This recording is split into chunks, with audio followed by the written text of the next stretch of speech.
What's going on, Aces? Welcome back to the channel. It's 11:11 p.m. So y'all know what that means. Make a wish. I want to try something new with the channel, a new segment called Aces Weekend Wrap Up. So hopefully we can, wrap up this weekend. It's been a lot, y'all, but I want to be consistent in doing these weekend wrap ups. So I hope that you guys enjoy it. So the first thing I want to do, let's start off with some good news. Shout out and congratulations to Beyonce, who actually surpassed her husband, Jay-Z, as being the most nominated artist for Grammys in history. So that is a huge feat. She even broke her own record, her previous record for her album Lemonade. But Cowboy Carter is amazing. So let's see what the acclaim is.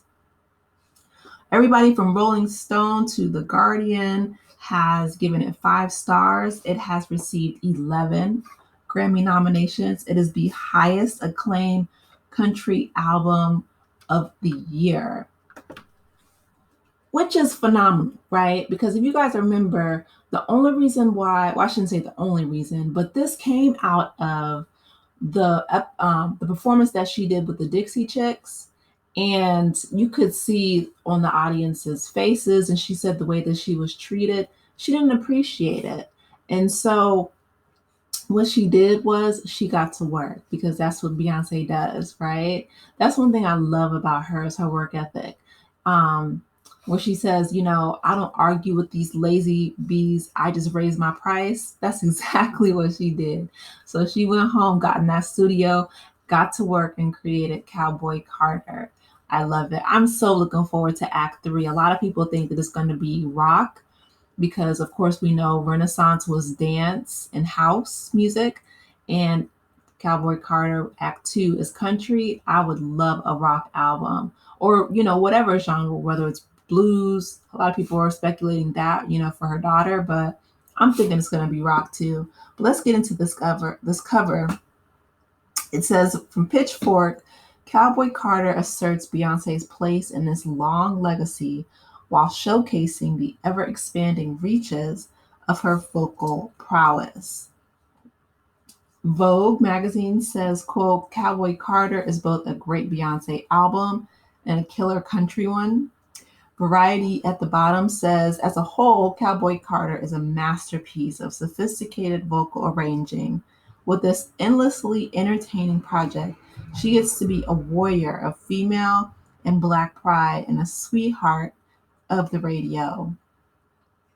The CEO of the Grammys states, his name is Harvey Mason Jr.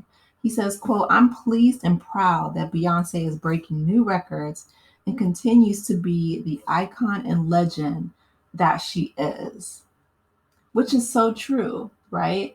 She reminds me a lot of Prince, and I know that's who she dressed up as this past Halloween, Prince and Apollonia. And she also did a tribute to Pam Anderson. Shout out to Pam Anderson from Baywatch.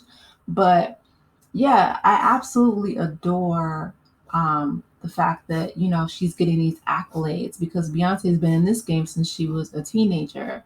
And she really is an icon and a legend in her own right. Let's see, Esquire says, quote, like Renaissance, Cowboy Carter is a team effort, and the result is one of Beyonce's greatest records. And I really do. I think that it is one of her greatest records, not only because it was birthed from, I was going to say a pain point, but for her making a statement. I feel like this is a statement album. Like she's like, put some respect on my name, because she went there and she did a great performance with the Dixie Chicks. And even the Dixie Chicks should not have been treated the way that they were for speaking out against George Bush in the Iraq War, right? They were essentially canceled, and they were just treated so poorly in the country music space. So for her album to be the highest acclaimed country album of the year with 11 Grammy nominations is amazing. And just a side note, I really do believe that Beyonce should have had album of the year multiple times for multiple albums, right? When Jay-Z got on stage with his daughter Blue and said, basically, y'all don't deserve my wife because um, in her artistry, because she's been snubbed for album of the year countless times. I don't even know how many times Taylor Swift has won album of the year. And no shade to Taylor, but I feel like Beyonce definitely she's earned it more so twice, three times, four times over. But I feel like Cowboy Carter um, definitely, in my opinion, wins album of the year. But we will see because Kendrick Lamar also has multiple Grammy nominations, and his song "They Not Like Us" was just the banger of the summer, right? And so, I mean, he's gotten critical acclaim. He's getting ready to headline the Super Bowl in February. So big ups to Kendrick Lamar.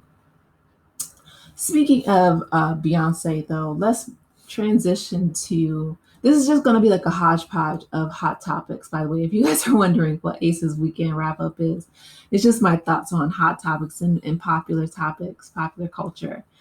But man, Beyonce, came out and supported Kamala Harris, and so did Taylor Swift, by the way, right? Donald Trump had a meltdown over Taylor Swift's endorsement on Twitter. But I am, seeing all of these things online in regards to Donald Trump's nomination. And someone compared it to the Twin Towers, right? They said that when the plane hit the first tower, people were in a state of shock, right? And they didn't know what was going on. Many people thought it was an accident. But when that second plane hit that second tower, people knew exactly what was happening, that this was a domestic terror, or not even, well, some people could argue it's domestic, but it was a terror attack. And the comparison is that the first term that President Trump came into office, a lot of people thought that he was this amazing businessman or, reality TV star from The Apprentice, et cetera, et cetera. But baby, when he told folks to ingest bleach, disinfectant from COVID to everything from grabbing women by the genitals, oh my goodness, just calling Mexicans, all kind of just, I mean, everything the first, even before he got elected the first time, people knew, they had a semblance of an idea. But we survived 4 years of a Trump presidency, barely. But now that he has been reelected, people from all over the world are speaking about it. People online are cutting off friends and family members. People are just standing 10 toes down on both sides, right? So now we're seeing an uptick of unfortunate, hate crimes. A lot of these incels and Proud Boy types are quoting, your body, my choice, which is disgusting on so many different levels. But my heart does go out to, the younger generation, like Gen Z, because trying to date or trying to, navigate a world where essentially people have reelected this man who's been legally found guilty of SA, and now having so many, young men under 30 look at this man in office now as this role model of patriarchy, it's just disheartening.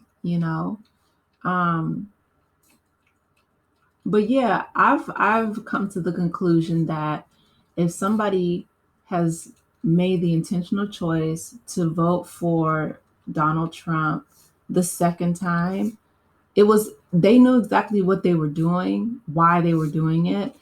Miss me with the economic anxiety. I don't believe it, and I'll tell you why. because he told us that he wanted to be a dictator on day one. Even Elon Musk said that, because of the tariffs and etc., we know that he gives tax cuts to the rich, the billionaires, the multimillionaires, and he doesn't care anything about the middle class. And he did that. The only reason why the economy was decent during Trump's first term was because he inherited Obama's legacy, Obama's economy. And Obama said that as well. But Kamala Harris was promising a $25,000 housing tax break. She was, standing with Biden on student loan forgiveness, which they've eradicated that. Trump now has done away with that. But this Trump presidency is trying to get rid of everything. I mean, they're getting rid of everything from, free and reduced lunch in school for the babies to getting rid of, Medicaid, Medicare. Of course, they're going to get rid of Obamacare. Trump says he has a concept of a plan.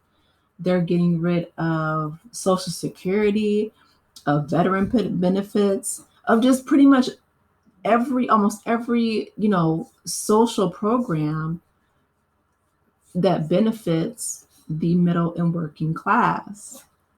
They're cutting it. He's already talked about how he's going to dismantle the Department of Education. I'm like, this man is not even sworn in yet. Like, can you calm down? Like, go golf. That's what he did when he wasn't wrecking shop and tearing up the country and riling up the insurrectionists on January 6th. He was out golfing. Like, somebody take him to a golf course. Although, if you remember, if y'all have seen the clip, Scotland, they called him everything but a child of God. The folks in Scotland was like, this, predator, our, man who has multiple felonies, who's a essential disgrace, which is, listen, I'm sure those words hit home because he has a golf course in Scotland, and that's where his family's lineage is from. His heritage is Scottish. I don't even know. Well, I was going to say the rules don't apply to him. I was going to say, I don't know if he can go to Scotland because he's a felon. Felons aren't supposed to be able to travel internationally, but the rules just do not seem to apply to Donald Trump at all. So I'm like, okay. But yeah, Scotland's, they stood 10 toes down, which big ups to Scotland. But this is just, I mean, the second Trump presidency, him dismantling the Department of Education, that really bothers me because that held the federal standard of, what public schools were held to in regards to curriculum and development, and for him to give it over to states' rights.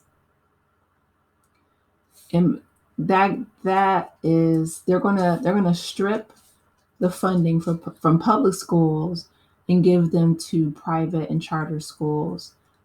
And that is going to significantly harm the education that our children receive. American education curriculums, we're already behind in terms of, global education. So this is going to set us back even more. And the fact that he doesn't have, any checks and balances, because as we know, the Senate is now Republican run and the Supreme Court is majority conservative. So we're just waiting for the House of Representatives. I really, really, truly hope and pray that it is a Democratic majority and that Hakeem Jeffries is the Speaker of the House. Because if not, if he sweeps it, then that's essentially a king, which is what, America was founded to try to get away from. But the fact that, the Supreme Court has given him immunity and he's trying to give qualified immunity to cops, which essentially they have it already. But this is going to be an interesting next 4 years. The only silver lining, I shouldn't say only, but the big silver lining is a lot of Black women online are just like, we're done. We're resting. And I'm all for rest and self-care. So take care of yourselves, ladies and gentlemen. drop down in the comments and let me know your thoughts on moving forward in this Aces weekend wrap up. If there's something you guys want me to talk about, let me know in the comments section. I'll try to put it in for next weekend wrap up. That being said, take care of yourselves, Aces, and I'll talk to you in the next one. Goodbye.